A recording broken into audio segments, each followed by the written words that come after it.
Bonjour à tous.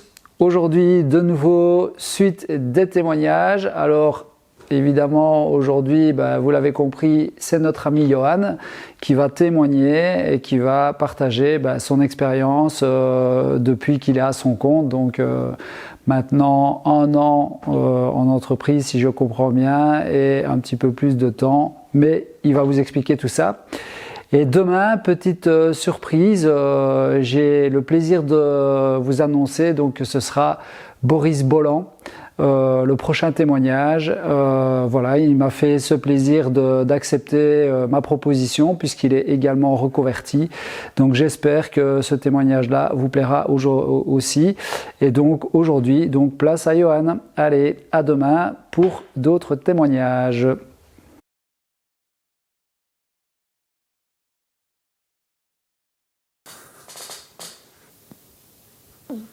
Ça vient d'arriver. Tu veux plutôt aller à l'atelier ou aller au secrétariat? C'est toi qui choisis. Ça faisait un moment que ça me titillait cette affaire. Quand je commençais à aller bosser à reculons, je me suis dit, bon, là, il y a un problème, là, Floki, il va falloir réfléchir. Et quelques temps après, on a eu l'assistant. Alors moi, je me suis toujours dit que c'est cool d'avoir une famille heureuse. Et pour que la famille soit complètement heureuse, il faut que chaque participant de la famille soit heureux. Si déjà Papa Floki n'est pas heureux quand il va travailler, déjà on part mal. Hein. Donc c'est à l'arrivée du premier assistant que là, tout cela s'est déroulé. Hein. C'est à cause de lui si je suis heureux aujourd'hui. C'est à cause de lui.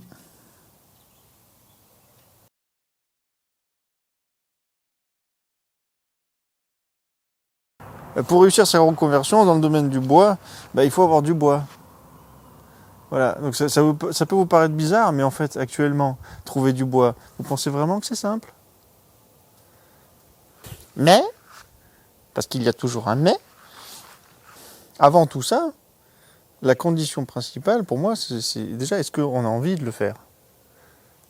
Tout part de là. Il faut vraiment avoir envie, quoi.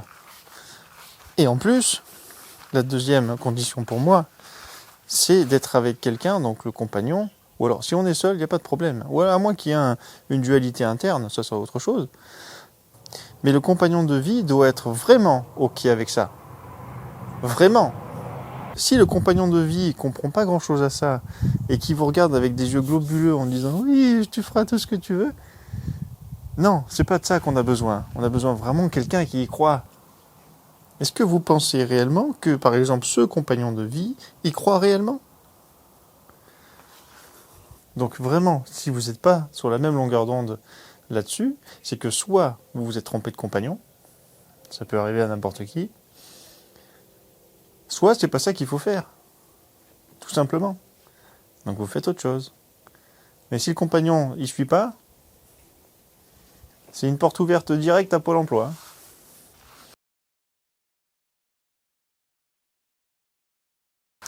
Alors, en gros, il n'y a pas vraiment de gens qui sont là pour vous aider si vous-même, vous ne demandez pas de l'aide. Ça part de là. En France, il y a pas mal de services quand même qui peuvent vous renseigner sur une reconversion. Et ça tombe pas comme ça. Donc pour l'atelier Floki, il y a eu un seul organisme qui a vraiment été important, c'est la Chambre des métiers. Si vraiment il y en avait un à aller voir, ce serait celui-là. Je vous parle juste de mon expérience, hein. C'est la mienne dont il s'agit, d'accord? Ne le prenez pas forcément pour vous. Chaque chemin est différent.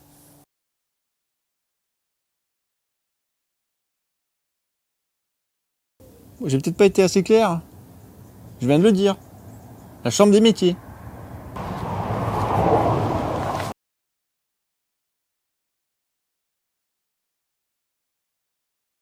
Bon, déjà, il faut aimer le travail. Enfin, il faut aimer bosser, quoi. Parce qu'il y a quand même une masse de travail assez importante. Hein.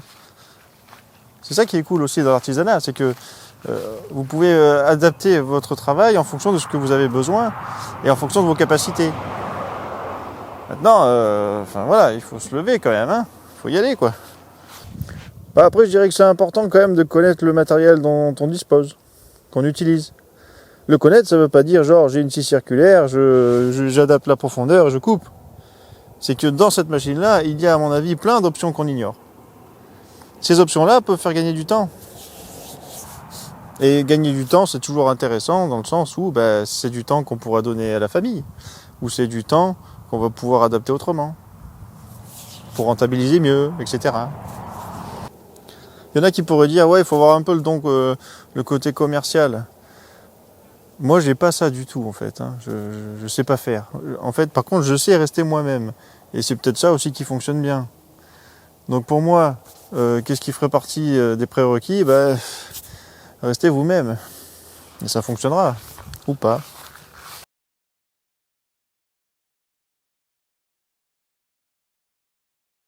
Alors entre nous, on va être franc, hein, comme depuis le début finalement. Si vous n'avez pas de capital de départ, de l'argent, tout simplement de l'argent mis de côté pour démarrer, vous êtes mort. Voilà. J'ai commencé l'activité avec 5 000 € sur un compte. Je ne vous cache pas que c'était dur avec 5 000 €. Ça a été très difficile au départ. Donc moi je vous dirais honnêtement, peu importe le statut d'entreprise dans lequel vous démarrez, après selon le type d'entreprise, il va falloir avoir plus d'argent pour démarrer. Ouvrir une société va demander quand même plus de fonds au départ pour lancer l'activité que pourrait le demander une entreprise individuelle par exemple. Donc moi je dirais que tout statut confondu, je pense que 10 000 € sur un compte, ça peut être pas mal. Ça permet de faire tampon en fait, le temps que les premiers acomptes arrivent. S'il y a du matériel à racheter parce qu'il y a un matériel qui a cassé entre temps, parce que si le matériel casse, vous vous rendez bien compte que là, on ne peut plus bosser quoi. Donc il faut racheter une machine, et puis des machines inférieures à 500 € en tant que professionnel, c'est plutôt rare. Bon, après, j'aurais bien voulu quand même développer un point, ça dépend comment vous commencez. Si vous commencez d'emblée avec des devis clients, donc que ce soit en pro ou en particulier, ou alors de l'autre côté, si vous travaillez que en sous-traitance. C'est-à-dire que ce sont des entreprises déjà lancées qui font appel à vous pour vous confier une tâche particulière. Une entreprise de plomberie qui fait que de la plomberie, mais dans le lot que le client veut, il y a de la menuiserie. Les plombiers ne savent pas forcément faire de la menuiserie, vaut mieux pas. Ils font appel à un menuisier extérieur, donc ils sous-traitent cette partie-là. Et la sous-traitance est moins gourmande en termes de financement au départ. Je sais pas, on va aller voir derrière les bambous là, voir s'il y a des nouveaux clients. Je vous cache pas qu'au départ, il faut aller chercher. Hein. Ça se fait pas comme ça. Si vous restez dans l'atelier toute la journée en disant « Oh, j'ai pas de nouveaux clients », ça va pas arriver comme ça, quoi. Ou alors, faut prier longtemps, quoi. Moi, aujourd'hui, j'ai la chance de ne pas avoir besoin de faire ça. Ce sont les clients qui se ramènent. Alors, je vous dis ça en mettant mon ego de côté, parce qu'on pourrait se dire « Ouais, Floki, ça va, tu te la joues pas un peu, là ?» Non, je vous assure. Maintenant, c'est les clients qui viennent à moi, en fait. Et ça, c'est génial. Quand on arrive à ça, c'est top. Hein. Je le souhaite à tout le monde. Par contre, je peux vous dire comment j'ai fait pour les premiers mois. C'est de démarcher les entreprises qui sont déjà existantes. Je vous ai parlé tout à l'heure d'une entreprise de plomberie, par exemple, qui sous-traite des lots. Ça peut être un très bon moyen de rentrer là-dedans. Parce qu'après, ces personnes-là vous rappellent. Maintenant, il faut être très réactif avec ces gens-là et jouer le jeu, quoi. C'est-à-dire qu'à un moment donné, si vous avez beaucoup de boulot, il faut quand même les privilégier, ces gens-là. Les privilégier, ça veut dire ne pas faire trop traîner les devis que vous avez à leur faire et de ne pas étaler les travaux sur plusieurs mois, quoi. Voilà, c'est d'être très réactif dans ces moments-là. Après, ça dépend le rapport que vous avez avec ces gens. Hein. Si vous voulez vous en séparer, ça peut être vite réglé, quoi. Sinon, évidemment, ce sont les architectes qu'il faut aller voir. Hein. Architectes d'intérieur, d'extérieur, de salon, de cuisine. Il y a des architectes pour chaque pièce maintenant. Hein. Donc moi, c'est comme ça que j'ai commencé. Et ça fonctionne très bien, évidemment. Parce que là, vous allez directement à la source des gens qui génèrent des chantiers. Normalement, le réseau est comme ça. Le client appelle l'entreprise du bâtiment en question ou l'architecte et ça bascule sur vous. Après, une fois que c'est lancé avec telle ou telle personne, genre avec un architecte avec qui ça se passe bien, avec une entreprise avec laquelle ça se passe bien, rien que ça déjà, vous avez une masse de travail assez dingue. Et je ne vous cache pas qu'aussi au démarrage, j'avais lancé quelques annonces, vous savez, sur les petites annonces, quoi. Et curieusement, ça marche bien ça. Hein. Après, il y a de tout et de rien. C'est juste pour dépanner, c'est pour se lancer, hein, vraiment. Après ça, il faut vite l'oublier, quoi. Voilà. Parce que ça fait bizarre, je trouve, non? Trouver un artisan sur le bon coin. Parce que finalement, les clients sur les petites annonces, finalement, vont se dire, bon, ben c'est sur les petites annonces, forcément, ça va être du travail d'occasion. Hein. En fait, non, c'est pas du tout ce qu'on veut. Hein. On est artisan, hein, faut que ça soit à la valeur juste.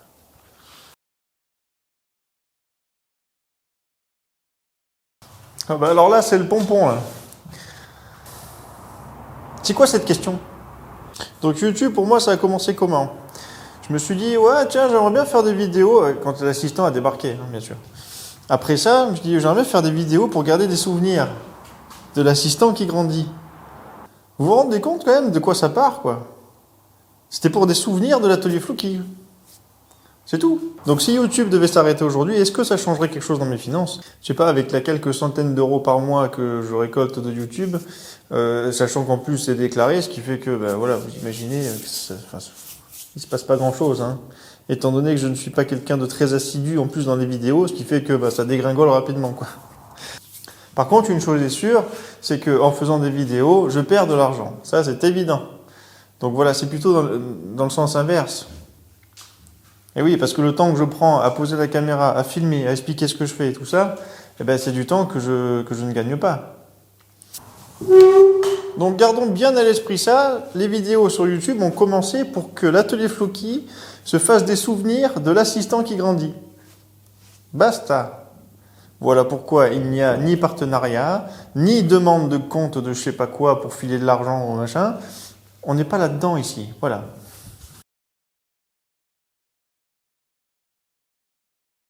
Parce qu'il faut gérer l'argent quand on a une entreprise.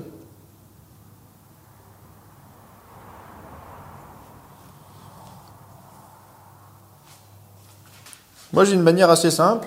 Ça arrive, j'achète.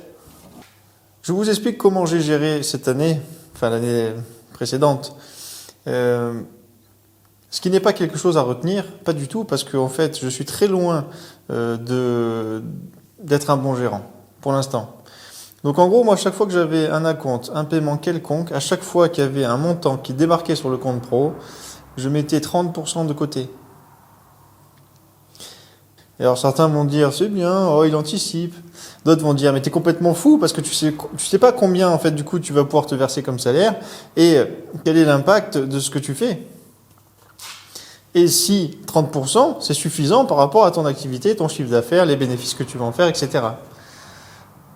Donc en gros, ne prenez pas ça du tout comme exemple, c'est ce que j'ai fait l'année passée. Maintenant, l'année qui arrive, là, évidemment, je vais faire autrement parce que, notamment avec Benoît qui me file un sacré coup de main là-dessus, je commence à comprendre ce que c'est gérer de l'argent. Donc à la question, comment gères-tu ton argent dans l'entreprise? Ben là, à l'heure actuelle, j'ai envie de vous dire que je la gère pas. Mais je vais la gérer. Il faudra bien de toute façon. Il faut bien être d'accord avec ça. Hein. On peut avoir la meilleure entreprise du monde, si la gestion est mauvaise, eh ben ça peut foirer. Et quand ça foire salement. Hein. Donc faut être très vigilant par rapport à ça. Et voilà, j'ai décidé de fermer les yeux pendant 1 an et en fait, j'aurais peut-être pas dû. Mais tout va bien. Maintenant, je suis pas parti non plus à faire n'importe quoi, c'est-à-dire que ma comptabilité est gérée par un expert comptable que je paye tous les mois. Mais il faut aller plus loin que ça. C'est-à-dire qu'il faut aussi savoir, on va dire en gros, ce qui se passe dans une entreprise, quel est le taux d'imposition de si on franchit un tel barème, le pourcentage est réévalué à combien, savoir combien on va payer tout simplement, quoi. Et pour l'anticiper, le mettre de côté. Ça serait de recréer finalement au bureau un logiciel de compta qui gère cette partie-là. À chaque fois qu'on a un versement, à chaque fois qu'on a une sortie, on le notifie et on fait un calcul. Voilà. Donc Benoît a fourni un travail de dingue là-dessus. Donc merci à lui beaucoup et merci aussi à Jean-Philippe, cet excellent artisan de la Malencoin que je vous invite à voir. Voilà. Qui lui sait aussi gérer une entreprise. on peut dire ça. Oui.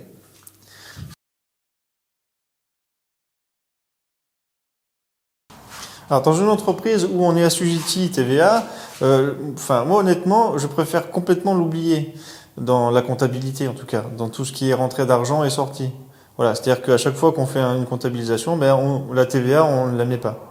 Ça ne veut pas dire qu'on l'oublie totalement et la négliger, parce qu'en fait, si on facture trop de TVA à des clients, par exemple, je fais une facture de 1 000 euros avec la TVA comprise, donc dedans il y a 20% de TVA, je récolte 200 euros de TVA. Donc cette récolte-là, à un moment donné, il va falloir que je la restitue à l'État. Donc, en fait, la TVA, c'est une balance entre ce que j'achète comme TVA et ce que je revends comme TVA. Il faut que la balance soit à peu près stable, sinon ça peut arriver qu'on lâche en fin d'année 5 000 euros de TVA parce qu'on n'a pas géré comme il fallait, quoi. Et inversement, ça s'appelle des bonnes surprises. Mais en général, on évite les surprises dans les deux sens quand on gère la TVA. On devrait savoir exactement combien on a payé, combien on a sorti, combien on a payé de TVA. Voilà. Il faut savoir que cette taxe, elle n'est pas à nous dans l'entreprise, jamais. On sert juste en fait de véhicule de ça. Donc à un moment donné, si on facture trop à des gens, on va devoir la rendre à l'État. Et voilà, ça peut faire mal. Donc la TVA, moi comment je la gère, si c'est de la rénovation en France, c'est 10% de TVA facturé au client. Si c'est du neuf, c'est 20%. Et si c'est de la sous-traitance, là, il n'y en a pas. Parce que c'est la personne avec qui vous sous-traitez qui s'occupe de payer la TVA. Donc, quand il y a une TVA à taux réduit, il y a aussi 5,5%, mais moi, ça, je ne le fais jamais. Ça concerne des cas particuliers que j'ignore actuellement. Donc, à chaque fois qu'on fait un taux réduit de TVA, en même temps que le paiement de la facture, que l'envoi de la facture, il faut envoyer au client, avec la facture, un document disant que, c'est un document de l'État qui est téléchargeable, disant que c'est bien que c'est une TVA à taux réduit parce que la maison est à plus de 2 ans et que c'est dans le cadre de la rénovation, quoi. Voilà. Parce que ça, en cas de contrôle, par exemple là, il y a 2 000 euros de TVA qui sont restitués à l'atelier Floki. C'est souvent là que l'État vient contrôler. Et s'il y a un contrôle, il faut prouver que les factures qu'on a fait avec une TVA à taux réduit soient bien réelles. Donc il faut ce document-là. C'est signé par les clients et tout ça. Voilà. Donc à chaque facture, notez la TVA qui est facturée au client. Et à chaque fois qu'on a une sortie, donc à l'achat de matériel, tout ça, de noter la part de la TVA. Et en fait faire le calcul des sorties et des rentrées et de voir si on doit de la TVA à un moment donné ou si on va en avoir. Voilà, c'est un peu ça l'idée, quoi. Et je vous conseille de le faire au trimestre, ça, cette déclaration-là. Parce qu'une fois par an, je vous assure, c'est pas un cadeau.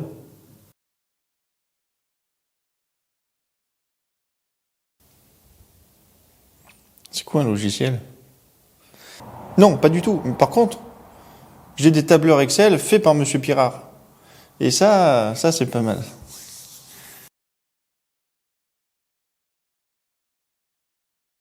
Alors, les machines, 25 euros, plus... Le silicone. Putain, combien ça coûte, ça? Comment on fait pour le faire calculer à l'heure, ça, le silicone? Je l'achète 5 euros le truc, et il faut que je mette ça...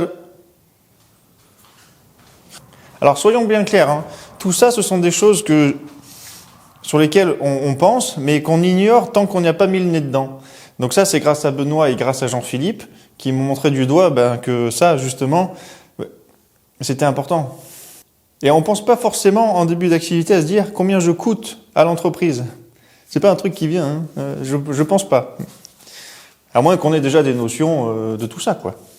Donc pour ça, il y a les vidéos de Benoît là-dessus, il y a toute la semaine de reconversion avec la comptabilité et tout ça, pour y répondre de manière plus précise. Là, je vous ai juste donné quelques détails, parce que moi-même, je vous avoue que je ne maîtrise pas encore ce sujet-là. Même si je sais quel est mon coût horaire aujourd'hui, mais je ne pourrais pas forcément vous l'expliquer bien. Par contre, je peux vous dire ce que j'ai fait moi en début d'activité. C'est un truc qu'il ne faut surtout pas faire. En gros, on arrive dans une région et... Ouais, combien ils prennent les menuisiers là, dans le Gard? Oui, dans le Gard, combien ils prennent les menuisiers? 40 euros hors taxe? Très bien. Ok, je vous rappelle, j'appelle Lille. Oui, je suis bien à Lille. Combien gagne un menuisier par jour? Non, c'est pas ça. Combien gagne un menuisier à l'heure, s'il vous plaît? 60 € hors taxe? Très bien. Je vous rappelle pas, hein. Au revoir. Voilà ce qu'il ne faut surtout pas faire. Parce que c'est basé sur rien. C'est basé sur l'activité de quelqu'un d'autre. Donc en gros, si ça se trouve, cette personne, lui à l'atelier, travailler par jour, ça lui coûte 2 €. Mais pour vous, ça va vous en coûter 20. C'est un exemple, hein, d'accord? Donc déjà, votre calcul est mauvais, ce qui fait que vous allez retrouver à la fin de l'année en vous disant, en fait, ma société est déficitaire, ou mon entreprise est déficitaire, parce que votre coût horaire n'est pas le bon, n'est pas adapté à votre activité. Voilà. Donc déjà, dans une seule branche, donc en tant que menuisier, il y a des différences de dingue, mais bon, en général, on est entre 40 et 60 € hors taxe de l'heure. Ça peut dépasser, ça peut être moins, d'accord? Moins, c'est à discuter parce que moi, ça commence à me chatouiller un petit peu. Parce que ça veut dire qu'il y a un artisan qui se brade au profit des autres. Parce qu'en gros, il veut récupérer des chantiers et du coup, il se met à bas prix pour casser le marché, quoi. Donc, au juste prix, quoi. Ok? 30 € de l'heure pour un menuisier, je pense qu'il y a un problème quelque part. C'est pas encore fini, ça. Question suivante. Alors moi perso, je commence à me dire qu'il faut acheter une machine quand le projet que j'ai à faire, qui a été signé par des clients, où dedans il y a une machine spécifique qui va me faire gagner du temps et qui potentiellement pourrait être amortie sur plusieurs chantiers après. Admettons, signature d'un client, il y a, je sais pas moi, 50 mètres linéaires de champs à plaquer. Je vais pas forcément faire appel à mon fournisseur pour qu'il plaque les champs, parce qu'il faut que je le fasse, étant donné qu'il y a des commandes un peu spécifiques, il y a des choses qu'il faut recouper sur place, etc. Voilà. Là, oui, ça vaut le coup d'investir dans une machine. Étant menuisier, je suis aussi amoureux des outils, évidemment, que ce soit électrique ou pas d'ailleurs. Hein. Et du coup, on peut vite se faire avoir à acheter des choses un peu parce que voilà, putain, c'est trop génial et tout, machin. Mais est-ce qu'il y a vraiment un intérêt, une utilité dans l'entreprise? C'est la question que je me pose aujourd'hui, parce que je peux vite me faire piéger.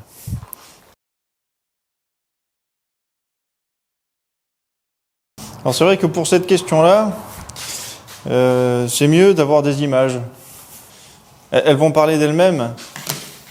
Alors là, je vais pas vous montrer des choses comme des équerres, des réglés, des crayons. Hein. On zappe toute cette partie parce qu'en fait, je vois pas comment on peut travailler sans ça. Donc on va plutôt aller à l'étape du dessus, c'est-à-dire quelles sont les machines dont on va avoir besoin. Les machines électriques, quoi. Hein.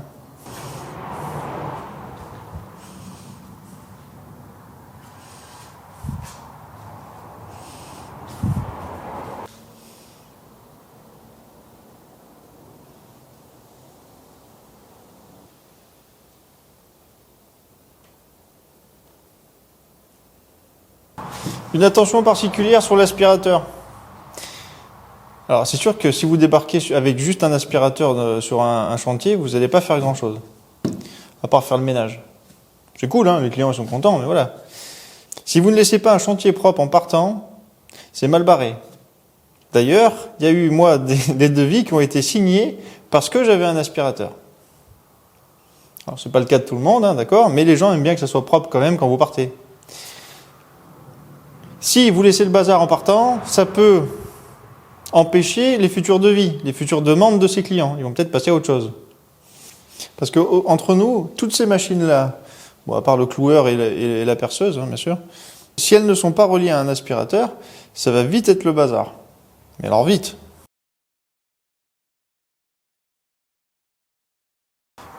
Ça passe pas du tout. La taille du pétard, c'est pas possible. Donc les logiciels importants pour mon activité en tout cas, un logiciel de facturation et de devis, ça c'est incontournable et c'est même obligatoire hein, d'ailleurs. Et un logiciel de mise en 3D. Parce que ça évidemment les clients c'est important pour eux de voir ce qui se passe. Voilà. Et puis moi c'est important déjà pour moi parce que après à l'atelier une fois que c'est signé, ça va beaucoup plus vite. Je sais, j'ai ma fiche de débit, j'ai déjà tout prêt, j'ai le plan qui est ici, le client a validé l'idée. Donc c'est ok quoi. Et c'est bien pour les clients pour savoir si on se met d'accord là-dessus ou pas. On envoie la photo du plan. Il dit ouais non j'aurais peut-être vu plutôt la porte là à droite, un peu plus. Enfin voilà. C'est un bon support pour pouvoir discuter et pour prendre une décision pour eux. C'est incontournable en fait. Hein. Faut arrêter de se voilà. Bah non pourquoi ? Ça fait 3 ans que ça tourne comme ça tourne très bien. Pas besoin d'autres logiciels. Hein. Ça va juste m'embrouiller l'esprit, puis c'est tout. Un logiciel de devis facturation, un logiciel de plan en 3D. Maintenant, ceux qui veulent pousser un petit peu plus le truc, un logiciel de compta, mais on peut s'en passer avec des tableurs Excel, avec des formules, tout ça. Là. Voilà. Bon, après.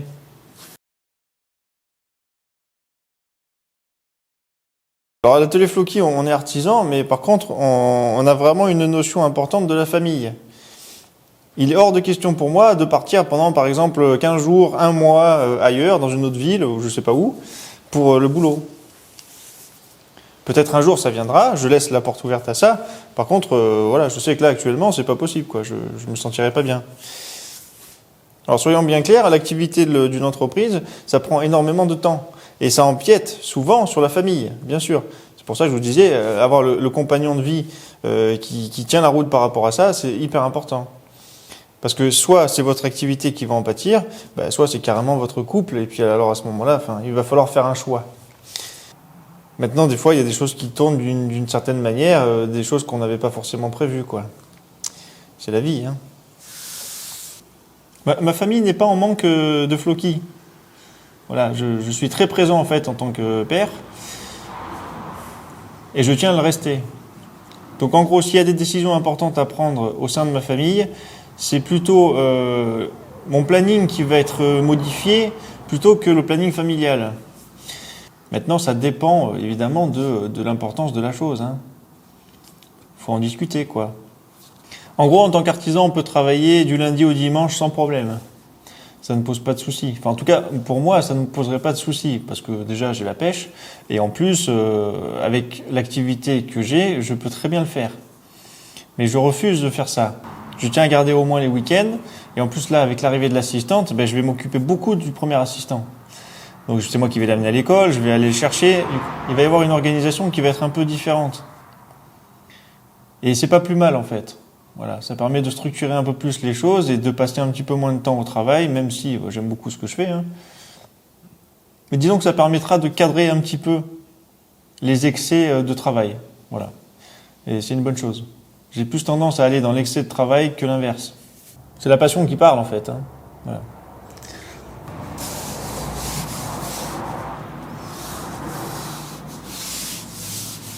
Donc après, avec l'assistant qui est à l'école, une fois que l'assistant est à l'école, j'ai la journée pour travailler. Étant donné que l'assistante est plutôt basée avec Madame Floki actuellement. Hein. Alors évidemment, l'artisanat peut être une porte ouverte à l'absence de famille finalement. Ça peut. Quelqu'un qui vraiment fait que ça, qui tient à que travailler, il peut le faire sans problème, il peut être absent totalement. Hein.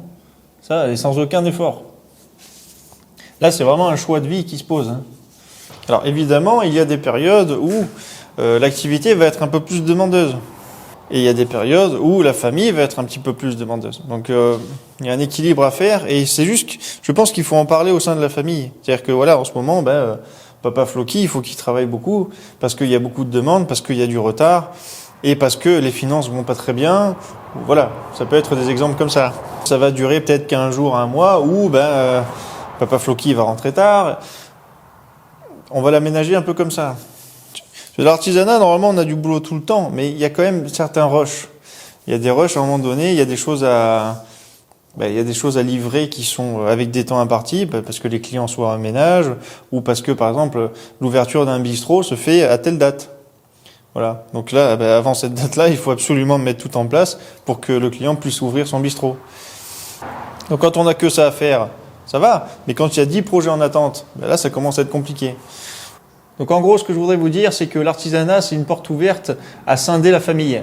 C'est assez facile à faire, il n'y a aucun problème. Maintenant, c'est un choix véritable, il faut juste en avoir conscience et se dire, peut-être que là, l'activité empiète un peu trop. Si c'est tout le temps comme ça peut être compliqué. Si c'est juste une période, ça passe. Voilà. L'artisanat, c'est comme ça, c'est un peu en dents de scie, sans mauvais jeu de mots.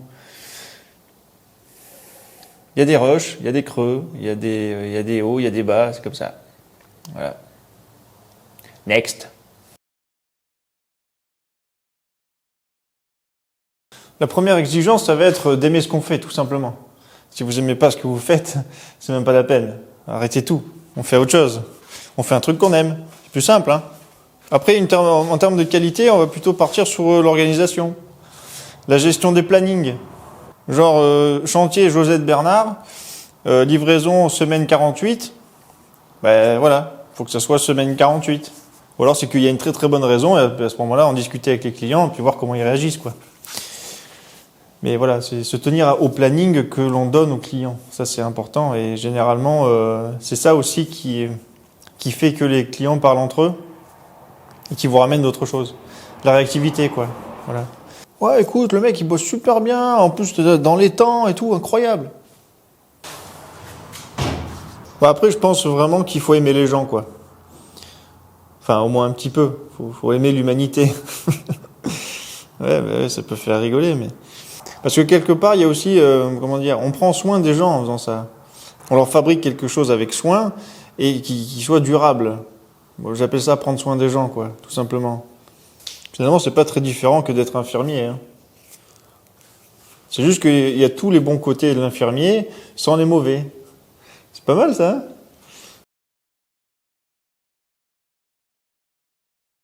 Eh ben, c'est pas trop tôt.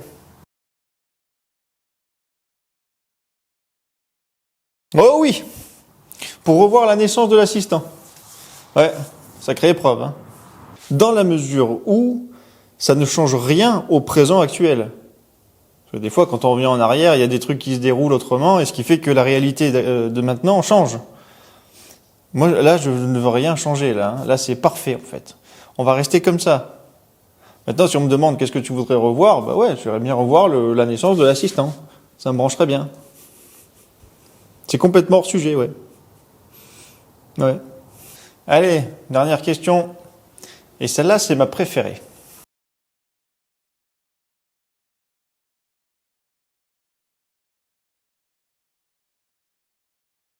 Et je ne vois pas pourquoi je me contenterai d'un seul conseil. Hein? Je vais en donner deux, tiens. Le premier, ça serait ne négligez pas la pose de l'étagère. Jamais. Un client qui vous appelle. Il est où mon téléphone? Oui, monsieur Floki, écoutez, je suis embêté, j'ai une étagère à poser et j'ai 2 mains gauches et 4 pieds tordus. Est-ce que vous pouvez nous aider? Là, on m'appelle pour poser une étagère, là? Sérieux? En fait, je vais pas gagner d'argent, là. Je vais juste poser une étagère, ça va prendre 50 balles et puis c'est tout, quoi. En plus, c'est à 1 heure de la maison, avec l'aller-retour, en fait, j'ai tout cramé, quoi. Ça ne sert à rien. Faux! Faux! Oui, monsieur, écoutez, aucun problème. Dites-moi, vous habitez où? J'arrive. Pourquoi j'arrive? Parce qu'il m'est arrivé très souvent, derrière la pose de l'étagère, qu'il y ait 5 000 € de travaux. Ça, c'est quelque chose de très, très courant. Alors, parfois, il faut être patient, c'est-à-dire que c'est un client qui vous rappelle l'année d'après. Vous dites, oui, monsieur Floki, vous vous rappelez? Parce que pourquoi? Qu'est-ce qui s'est passé entre-temps? Le mec, il est chez lui, il parle avec sa femme. Oh, cette étagère posée de manière magnifique. Regarde ça. Chérie, en plus, c'est de niveau. Comment il s'appelait, le gars, là? Folky. Je vais l'appeler. C'est pas toi qui voulais un dressing, là? Je vais l'appeler. Oui, monsieur Folky. Josette Patrick. Vous avez posé une étagère de manière magistrale il y a de ça 10 ans. Et je voudrais savoir, est-ce que vous pouvez nous faire un dressing pour demain? Josette Patrick? C'est qui ça? Oui, je suis là, madame. Hein, monsieur. Écoutez, j'arrive.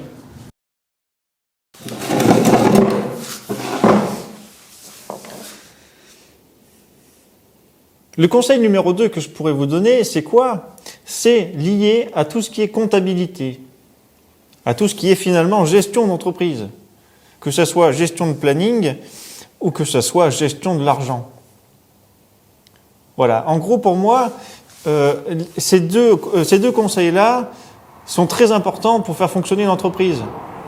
Vous pouvez gagner 150 000 € de chiffre d'affaires à l'année, d'accord, et vous faire, je sais pas, moi, admettons, 40 000 € de bénéfices, Mais si vous avez mal géré votre argent, ben, vous avez tellement de charges à payer que votre société est déficitaire, ou votre entreprise.